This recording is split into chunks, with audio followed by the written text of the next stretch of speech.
In 2007, Drew Cameron, a veteran of the Iraq War and artist, papermaker, came up with this concept of turning his uniforms into paper. And a bunch of veterans out of Burlington, Vermont got together and started this movement. And Drew took it on the road for about 3 years all throughout the country, teaching veterans and different art centers, communities, how to make paper from their uniforms. And in 2010, that program, or that project, came to the Printmaking Center of New Jersey. This program needs to stay in New Jersey.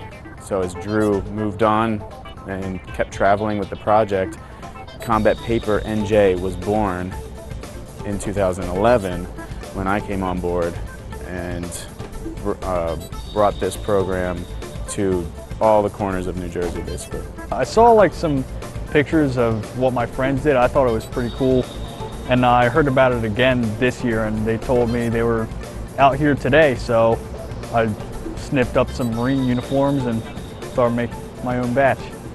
You know, cutting up the uniform and everything has kind of helped me adapt to become a civilian again, pretty much.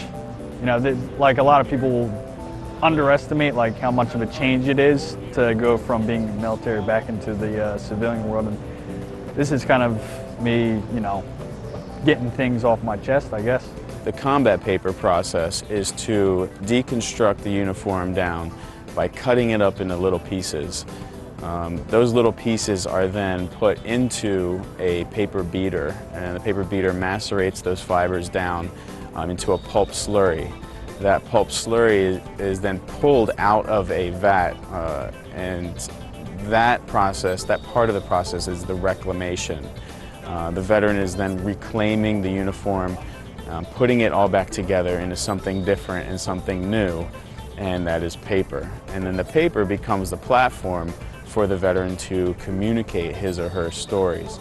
We as facilitators teach the veterans the entire process and help them with the printmaking or the whatever art they would like to do on the paper.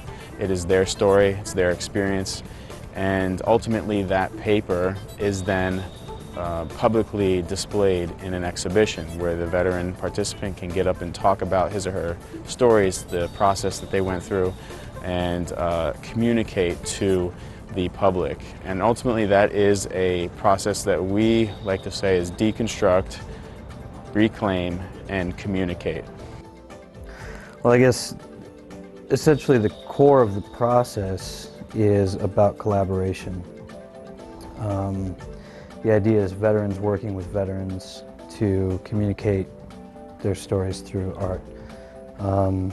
We do that through the medium of hand paper making and printmaking primarily. We incorporate other mediums into it as well. I guess the philosophy is based on partly maintaining the ancient tradition of handmade paper, which has long lineage. I think that the ultimate goal of the program is to not only help veterans articulate their stories, but to encourage the American public to want to understand the veteran experience. You know, there's a huge gap between veterans and civilians in our culture, and this project can be seen as one gesture towards bridging that gap. We get a wide range of responses. We leave the program open to interpretation for participants. You know, we don't advertise this as being therapy. You know, we don't advertise it as being subversive. It's whatever the participant wants to make of the process. Ultimately, that task of teaching them how to make paper from the uniforms becomes a way for them to communicate their stories, and that's why we do this. That's why we have this program, and why we continue it, is because we need veterans to tell their stories.